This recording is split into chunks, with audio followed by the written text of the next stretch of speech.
Welcome, guys, to this new video. My name is Wasim. I'm here with this beautiful soul, Herman. You might have seen him before. He is one of the top students in QSA, and right now we're looking forward to making some more steps and grow your career in a brand new direction. But bro, how's life been? How's life been? You've been away for 1.5 years right now from the Netherlands. Yeah, Just came back. true. I've been here in Netherlands now 6 weeks. Yeah. Definitely good to be back home with friends and family again. I would say since a couple of days it's been itching again to go for a new experience abroad. But yeah, there's been quite a journey since we had the first ever conversation we had together when I started. Yeah. So it's definitely good to be back and connect again with friends and family. So, how long are you gonna stay still in the Netherlands? Well, depends, bro. Yeah. You pitched me this idea to go to the Philippines in Yeah. 2 weeks. It sounded interesting. Yeah. I got some propositions from different places in the world, but I don't know. The earliest I will leave is 2 weeks, and the longest is like 4 weeks. So in regards to staying here, Okay. yeah. Okay. So we'll see. We'll It's a see. luxury problem. Like, where do I go to next and all this kind of stuff. Yeah, actually, you can say so. Yeah. Yeah. Yeah. Because when you first started, I remember you were in a car calling with me because you couldn't call from your room because you would make too much noise Yeah. with your family and stuff. Yeah, exactly. Yeah. It was I valued privacy a lot. I'm a Yeah. person that also likes to have a lot of downtime, right? And I think it's a blessing that right now, if we want to have a privacy, it's fine. I can get an apartment somewhere in Bali or Thailand, Yeah. or share a house with dear friends that I can really vibrate with. So definitely, and I remember I was in that car talking to you with my winter jacket, and you were in Thailand at the time. Yeah. And yeah, it's been quite a journey since then. Yeah. So, what happened in that journey? So, this was when? How long ago did we first meet each other? I think January 2023, beginning of January, and Yeah. Yeah. Yeah. yeah, I think you guys gave, I don't know, it was the mastermind master. It was like a Masterclass. master class. Yeah. I think you guys gave it in December. Yeah. December, you guys gave it. Didn't really engage a lot after that, and in January we started to really talk one on one, Yeah. and that's where things got a little bit more serious. Yeah. In the beginning, before joining, you had some doubts. You were like, should I do this or should I go to Barcelona to do my internship there? So, Yeah. like, you were really deep in the matrix in the beginning. I was in this in between period. Yeah. Because October 2023, I picked up my degree. I studied international business management in Amsterdam, and I was looking for a 9 to 5, you could say so. And I always loved to do traveling. I love living abroad. So my goal was always to leave my country, to Yeah. my neighborhood, right? And I was thinking of going to Barcelona for that. But in the meantime, when I was applying, I saw what I would be earning, and I was questioning myself a lot if that is sustainable route I want to take. So in the meantime, I was looking for different avenues, and I got introduced to your master class. But indeed, I wasn't quite excited after that master class. Yeah. But after some conversations with your leader at the time, uh, that changed around for me. Yeah. What was it in the beginning? Were you skeptic or did you not know if this was the right thing for you, to become a high-tech closer? What was it exactly? I don't know, skeptic, but it sounded almost too good to be true. Okay. I wasn't really, how do you say that? I wasn't that much impressed by the masterclass itself. Yeah. Yeah. Yeah. I hear you. But after I had some conversations, and you guys just asked me some questions in the chat at the time, and I remember it was you at the time that I think proposed a call to me. Okay. And I remember exactly this is what I said. I said, What did you say? I said, I mean, I'm open for a call, but at the same time, I don't want to waste you guys' time. So I remember that is exactly what I said. And she was like, "Don't worry, just hop on the call." And when I hopped on the call, I remember you were in the gym and we were talking, and Yeah. there was a lot of things you mentioned that really changed my perspective on taking action on the things I want to do. And I think after the first conversation, I was quite convinced, you will say, when we had Okay. a personal call. And that second call was just bringing me over the edge. To take Yeah. action. Yeah. Oh, that's so interesting. Yeah, yeah. Because a lot of people ask themselves, like, hey, the sales call, the closer position, will that be a sustainable thing for me to do in the future? Like, will this work? And it obviously works because the masterclass wasn't enough for you. You guys see like all these info products out there. They have these webinars and masterclasses. And Herman is saying for him, even it wasn't enough. And then you needed a call to be able to go over the edge and actually take action, right? And the same thing is with other people, with other programs and products and stuff like that. And this will always be the case. I think people will always want to speak to a human being, especially with how AI is going right now. Everything's being automated. I think the closers will even be getting paid more nowadays because it's actually something unique in the marketplace. And companies will have more budget to give to closers. Why? Because all of the other things can be automated. So, for example, most companies don't have a copywriter anymore, and all the software that you get is pretty cheap nowadays. Everything's automatable with AI. But just the closing thing, like there's AI closers, but they're still bad. They sound like robots, and people still know it's an AI. And I believe, according to law, you have to mention it's AI. You cannot like put an AI salesperson and call it a human being. Definitely. So already that will throw people off because they're speaking to an AI. Yeah, but when you think about it, what is sales? Sales is change, right? Yeah. And information is often not enough for a person to make the change. Yeah. From the master class, I basically knew what high ticket sales is. Yeah. It's not that you gave me that much additional information Yeah, yeah. after we had that one-on-one call, but there was this connection we had on the call, and the things you made me realize about what I was doing in my personal life that allowed me to rethink the action I was taking, right? And that allows you to make certain changes Okay. and do the things that you're supposed to be doing. You mentioned the first call we had when I was in the gym. Some things about your perspective changed. What do you mean exactly? Um, I mean, there were a couple things you mentioned. I don't know everything by heart anymore, but there Yeah. was one thing that I still remember. Okay. Um, so remember, I was telling you that I was looking for different avenues because I was looking at a 9 to 5 and I was questioning if it was suiting me. Yeah. There were also other business models I was looking at the time. Okay. And I remember I was highly considering starting SMMA. I Sure. saw a video from Iman Gatti at the time, Okay. and I was talking with a friend, and I was interested in to getting his course. Yeah. It was a couple grand at the time, and my friend said, "Oh, I know someone. You can get it from him from $100, right?" And I said, "Yeah, sure," and I got it. And after I paid $100, I didn't even open it. And I remember we had this conversation on the call, Yeah. and you asked me, "Oh, you got the course," and then I also mentioned for how much I got it, right? Yeah. And then you asked me, "Did you use it?" And I was like, "No, but." And you said, "No, no, no, but did you use it? Did you open it? Yes or no?" Yeah. And I said, "Okay, no." There you go. Yeah. Right. So I realized that I didn't value it enough for me to Because you actually. didn't really pay much for it, so it was like, yeah, whatever. Kinda, yeah, Yeah. yeah. So I didn't really value it, and I wasn't really willing, for some reason, to retake sacrifices to really make it work. Yeah. Because a lot of these online business models you see, they can all work. Yeah, they all work. There's multiple I know people a lot of running. like we've been traveling around Asia for the past period, and we've met all kinds of people. People Yeah. that do crypto and forex and SMMA, and Nick doing his marketing thing and coaching. Like they all work and they all make a lot of money. It's just like what fits with you, and you have to stick with it long enough to make it work.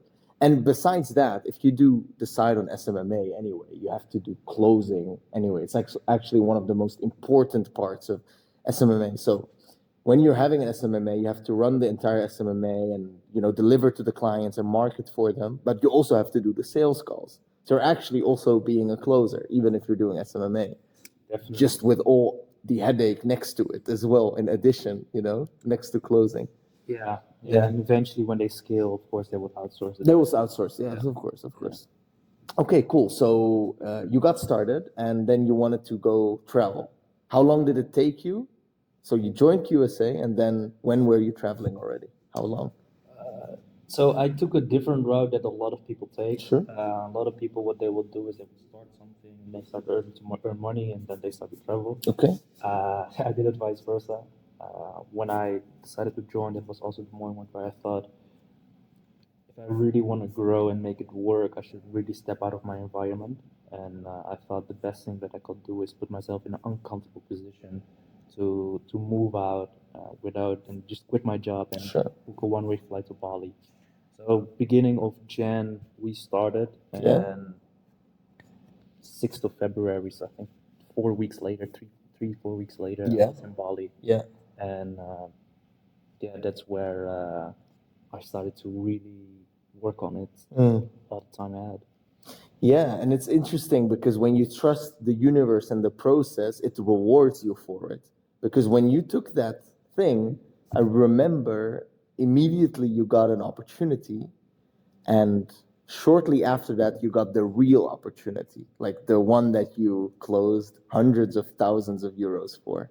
Yeah, I mean, it was a rocky start, I have to say. Yeah.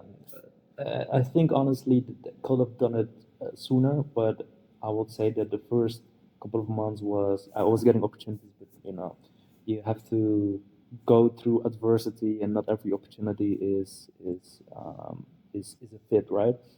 And over time, when you keep trying, you keep applying, you start to craft your skill, then you start to meet the right people that can help you overcome that huddle in the beginning.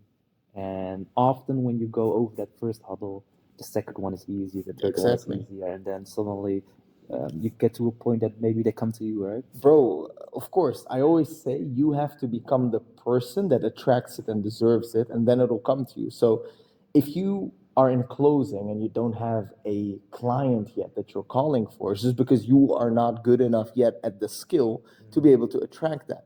It is that simple. I literally had a guy, oh my God, so dumb, bro. He messaged me on IG. I mean, it's good to take action, right? But he's like, you know what? I followed this Jordan Belfort course, so it's a course, and he probably pirated it, right? It's probably that. So there's a similar situation. He was like, I know sales now, I understand it, I'm ready to get going, and I want you to give me an account. I want you to connect me with someone from your network, and I will pay you for it after I made money. And then after he pays money, he would pay me for it, right? And I'm supposed to do it for this guy that I don't know, and he's sending me this message with a bunch of spelling mistakes. And I'm like, bro, you clearly don't understand how this works, man. Like, if he doesn't have an account, it's because he isn't a good enough closer yet to deserve that account yet. And that's why you don't have an account. So you have to become the person that deserves the account. The same thing like women. So, for example, I had a lot of difficulties with women attracting the right woman, but I realized, oh, they're not attracted to me because I'm not that guy that is worth their attraction and their time, and I'm not valuable enough. It's a value game. I realized this, bro. And then I started working on myself, and then it started coming. And with you right now, in the beginning, it was rocky. You couldn't get an account, but that was because you didn't understand closing. And then now that you understand it, you have a track record in the market. The companies know who you are, Ross knows who you are, Joshua knows who you are, all these big names know who you are. And you're being approached all the time for opportunities. Like, Carla approached you. I called you 2 days ago. I was like, hey, Herman, I have an opportunity for you. And then it's like, you don't even have to search anymore because you're that guy, right? So yeah, people need to really understand that. And a lot of people, they want to buy themselves an opportunity. Like there's this service right now.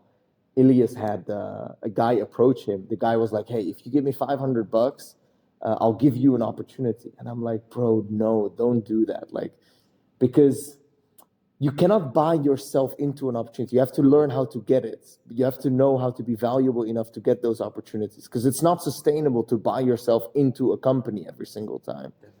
So You haven't been the person, so if Yeah. you're not the person yet that deserves it, will you even perform then? yeah, you won't even perform. It's not even going to work, right? So you can get the opportunity, but you're not even going to close the calls, right?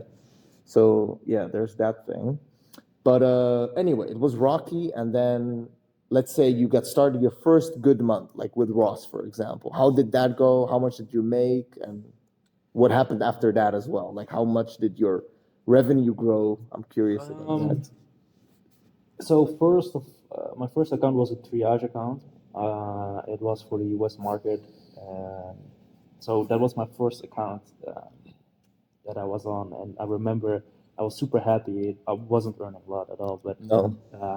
in my mind it was like, okay, I've bought myself time. I can survive here in Bali. No, You earned enough to live in Bali. I earned Because guys, you guys don't understand how cheap it is. If you can make it expensive as fuck. Like I was just in Bali, I just came, bro. We went crazy, bro. We had like the craziest villa in Uluwatu and stuff. So that's very expensive. But obviously, if you go to Bali, you don't have to do that, right? You can live in a little guest house and you could like eat from the rooms, and it's really cheap, bro. I remember I could survive in Bali for like $500 a month. Like I remember a period where I was able to do that. So you were making enough to live there, I was making enough and that was to live good. there. Okay, nice. So I remember that's the thing. I was looking for account for a long time, Okay. and I wasn't getting anything. And then I had this first triage account I was on. A month later, I was on my second closing account, and then the third month, I had the third account with Ross in this case. So you could see how fast things went after I went over that first huddle, right? Yeah. And that really helped me to do a little bit more than surviving, but also work on my skills, work on my network, and get just improve and be better. Yeah. Yeah. So tell us like how it went. So you were earning a little bit in the beginning, also with Ross. How much was that, and how much did you grow it to, and what was the difference between the Herman that was making low amount of commissions and the higher amount of commissions? I was because I was doing the things I was supposed to be doing on a daily basis. You start to have a certain level of confidence in your ability to help other business owners. And when they see the conviction you have on how you can help other business owners, they're more open to work with you or give you a chance. And after that first account, and I was doing very well with that, and I'm still great friends with that business owner. Okay, to cool. this day, actually, yeah. So that grows your conviction on what you can do, and that only grows over time when you're actually doing more, right? So first it was triaging, then it's closing, then on my third account, and what helped me is that even with the third account, I was so convinced in what I can do that I had a conviction to also negotiate in regarding to percentages of deals, right? And that allowed me, because it was an all of nothing thing for that third account at the time, where I felt like I have to get this and show that I'm worth it, or I won't do it. And I think that the Herman 3 months before that will never dare that and will just settle to get in. And I think that allowed me to make a quite jump in a short time period from the point. So was it the commission percentage that made you earn more, or what was it? Of course, the volume as well, because when you're on So you had more calls, More and your calls. commission was higher, Yeah. and the deal size was more, like the product was more Exactly. expensive, It's all of those three that and your skill became better. yeah. Okay, cool. So those are the four factors, right? And how did that go? Like month by month, take us with you. Like when you first started with Ross, and then the second month, and how did you grow? So there was a point where I was managing multiple accounts, and at one point, because you have only so many hours in a day, Yeah. you got to check, okay, what should I do now? And at one point, I was negotiating also with other accounts in regards to percentages, which was given to me. But at one point, it wasn't really Bro, sustainable. you sound like a politician. I mean, how much money did you make? The numbers. How much money I was Yeah, making? yeah. I mean, it fluctuates. But, I started with my third account in June, and in August I was making 16K. Okay. Yeah. How much was it in the beginning before the 16K month? In June, Yeah. Because first you were barely coming by. What did you make? Like $1,000 or something? The first account? first account was 1.2, 1.2 thousand. And then how much did you get after that? 2.5, 2.5 and then? 5 something, I guess. Okay. No. I think June. I don't know. I think it was or 5 or 8 something. Okay. But there's a big difference between that and then in which month was it? The 16K month? August. August, 16K. So what did you do in that month? Was it just you were like really grinding? I know you were in Bangkok, right? Yeah. Like So- what were you doing? Was it just you're just calling all day or So that was a month that. Um, so beginning of August, I moved from Bali to Bangkok. Bangkok to focus and stuff? Yeah. So I was in a different place, but besides the place, I had a full calendar, and Okay. this was, I think, my first month that I was like full, and I was like, I'm gonna go for It everything. was with Ross, right? It was with Ross, It but was pushing a lot. he was Like, pushing a lot, but I also had these 2 other accounts at the time, so I had to manage. Oh, you had 3 accounts. 3 accounts. Shit. And they all raised my commissions as well because I Oh, was shit. negotiating that. Yeah. So Crazy. yeah, and then there was also this other company who was wanted to start with closing. So Yeah. it was crazy, and Nice.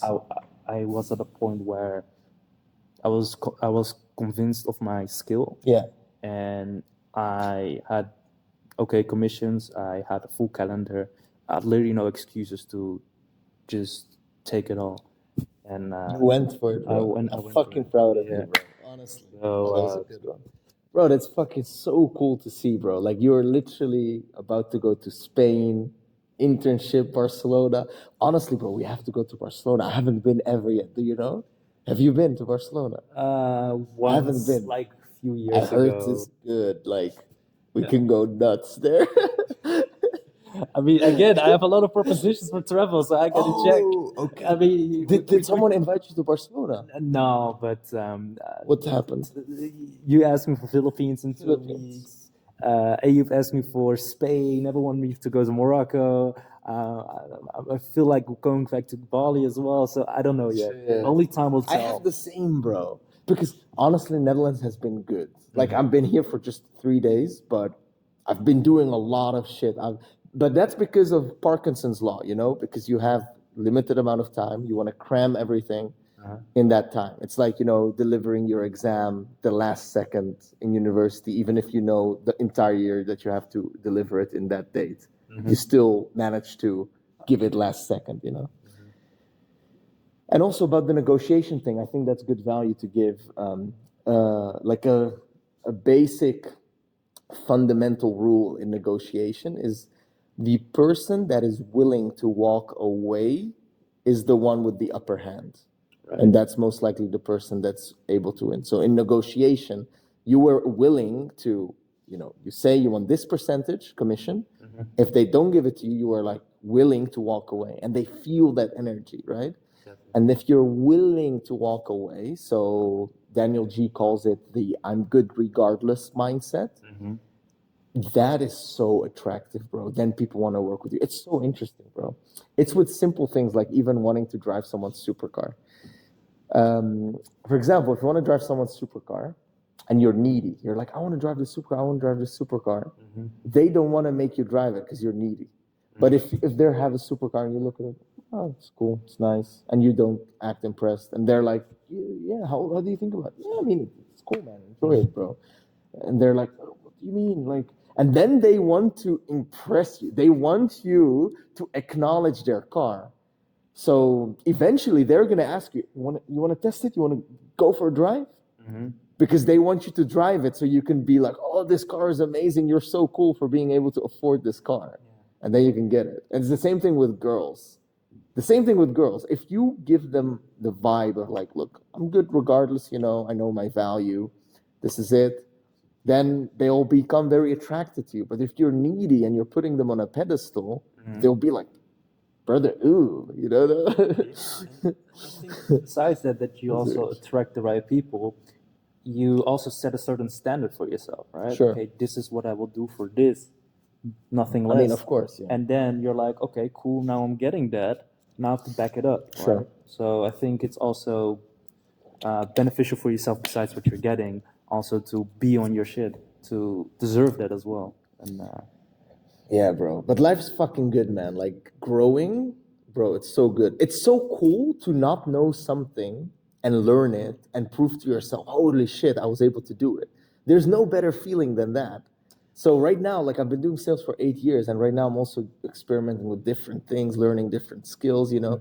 Because I mean, if you do something for 8 years, you become good at it, and you're like, okay, you know, I kind of figured this out. Like you could also obviously always work, but you know, it's good to learn new things and grow. And that's what we're doing right now with you. So it's not just like, okay, now you learned closing, you've closed hundreds of thousands of dollars for the clients that you have closed for.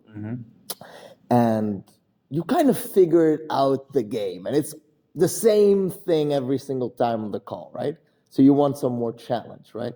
So we're looking right now what are going to be the next steps, like maybe managing teams, hiring people, building CRMs and systems and automations and the funnels and behind the scenes type of stuff, you know, operating stuff. So we're looking into that department of you being able to grow there. How do you see that for yourself? Like, what do you see yourself doing? What would you like to learn and go from here? Because good question. I mean, the previous account I was on, I was, and this comes back to what I said earlier. That when you you set yourself a certain standard, and you also got to live up to that. And that is also what I felt called upon on my previous account. So at the point, I was also doing more than closing, right, and looking how I can add more value in regards to training, hiring, writing scripts, thinking along with the offer. And I think I learned a lot with that. And I think that there's also more opportunity in growth in that department as well. I'm not trying to say that I've played out closing at all. I'm still very much a student of the game, I would say. yeah, forever. Forever. Yeah, same. 100%. But I think there's a lot of growth opportunities over there. I don't want to go too much in depth about that because I'm still in a stage where I'm writing a lot about it and thinking a lot about it. But I think what really intrigues me is about the systems, right? A business has, especially these info businesses. Okay, cool. How you can set that up, how you can manage, how you can hire, and that really intrigues me at the point where I'm looking into it. Yeah, that's awesome, bro. And because it gives me this, like, I would like this company that we're building to be something, and I would like you to, obviously, we're going to be talking about how you can contribute to it and grow it together because I really need a team, it's becoming quite hard to manage everything and all the people and stuff. To be like a journey for people and they can keep growing. And I want to elongate the customer lifetime value and the time frame that they can be customers. Because I realized, man, like in QSA, people start and then after 3 months they're making good amount of money, and then they stop showing up to the calls as frequently because.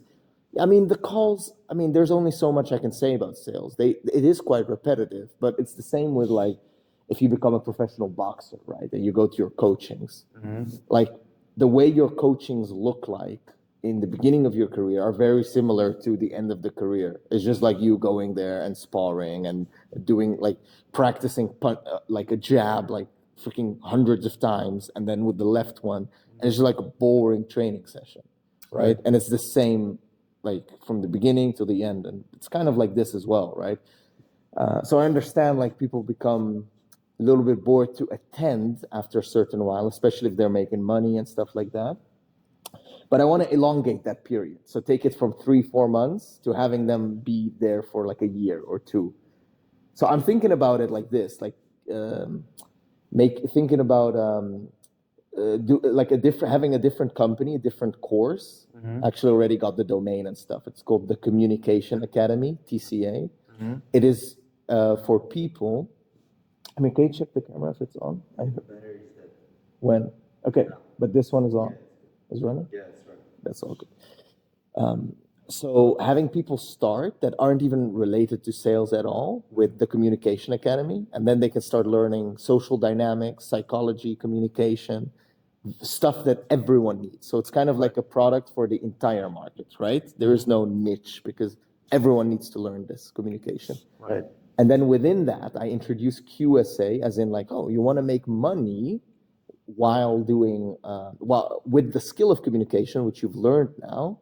Okay, this is the next step for you, quantum sales can, and then they can become a closer.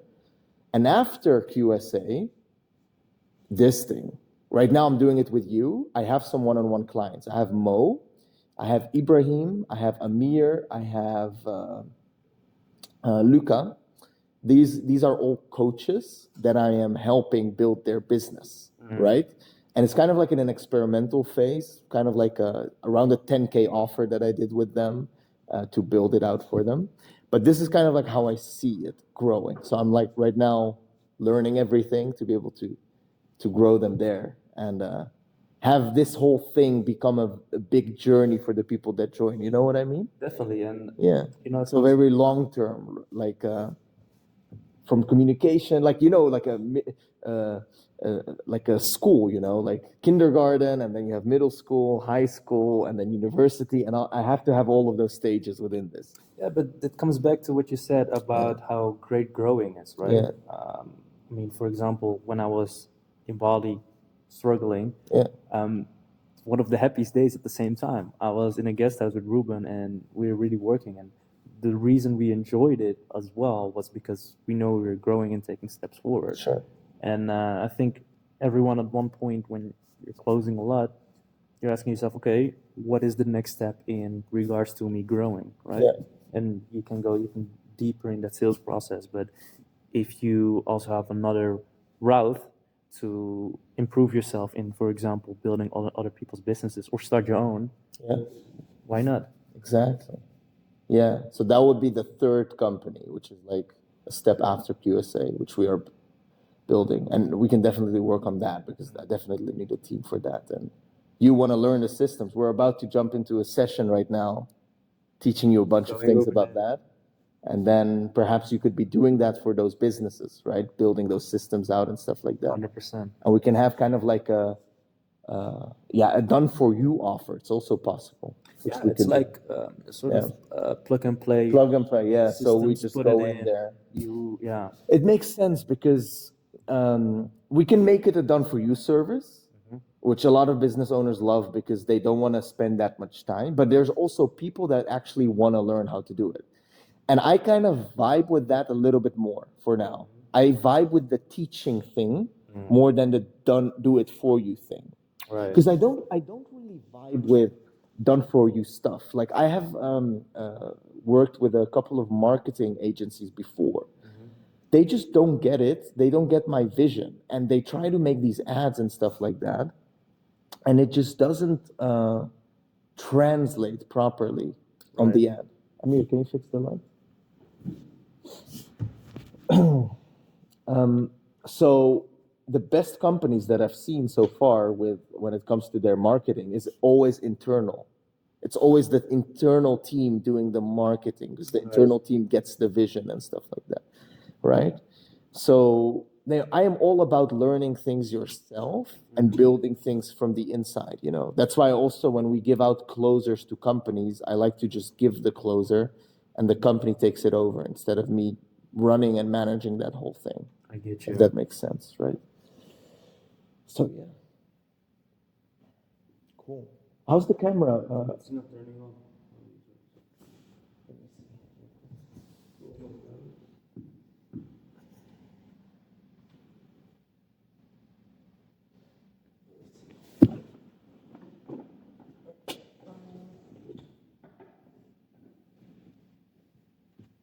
Yeah, I need a different cable.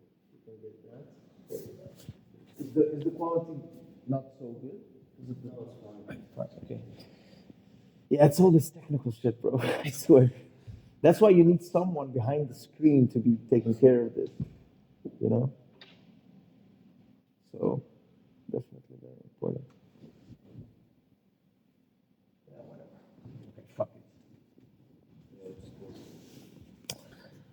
So yeah, man, let's jump. Let's go do that session in a sec. Anything you want to share, by the way, before we jump off, or maybe some value or whatever. Whoa, good question. Well, we're just like randomly talking as friends. So who is this for? Maybe I have a. Well, there's a lot of people that send me messages all the time about, what is it that I do, what is QSA, and what is this whole thing, right? So I think for someone like that wants to know more about it, what I tend to do is I send them some videos. Like sometimes I send them a coaching call replay, right? They can check it out. Right. I send them the explanation of what is high ticket sales, like a little VSL, right? And I think this would be one of those videos that I send them, as in like, hey, this is Herman, this is his story, and just like that. I mean, when we had that second call where you basically closed me, what really changed for me that allowed me to take the leap of faith. Yeah. This is one question you asked me, and often I still use this question. Okay. What is it? What is it? What is the worst thing that can happen if you do this? Yeah, what's the best thing? And often the worst thing isn't really that bad, and the best thing Is insane. Like the best thing is you traveling, making a shitload of money, meeting insane people, like really cool people. Like you met crazy people, right? Like South Africa, Bali, Thailand, like inspiring people. bro, Definitely. yeah. Yeah. And the worst thing that can happen, honestly, bro, the worst thing that can happen, you invest a couple $1,000 in yourself, nothing happens, and you have to work a month to get that money back, and then you have the money back. So what's the worst thing that can happen? You lose a couple $1,000 and you work 1 month to make that money that you lost back, and that's pretty much it. Basically. I mean, it's not that big of a deal, Might as well take the jump, take the risk, and if you don't take any risk in life, nothing is gonna happen. I always compare it to football. If you have a penalty and someone's shooting the ball, if you shoot the ball, there's no guarantee that it's gonna be in the net, right? But if you don't shoot the ball, there is a guarantee that you're never gonna score. Right. So you might as well shoot. It's not guaranteed you're going to score, but it's definitely guaranteed you're not going to score if you don't shoot. And you can even increase the likelihood of you scoring if you just do the things that you're supposed to be doing on a daily basis. Right? Yeah. So Like if improve your if skill. if you train before the match, then Exactly. the likelihood of scoring. Exactly. And you have a good coach, of course. Yeah. That also helps. Exactly. So definitely. So, yeah, for the people at home, what's the worst thing? What's the best thing? Think about that. And thank you for joining us. This has been Herman. This has been Wasim. And yeah, you can always reach out to me. Links down below, IG, WhatsApp. Reach out to me if you have any questions. Want to get started? I got you. Love to help you. Take care. Bye-bye.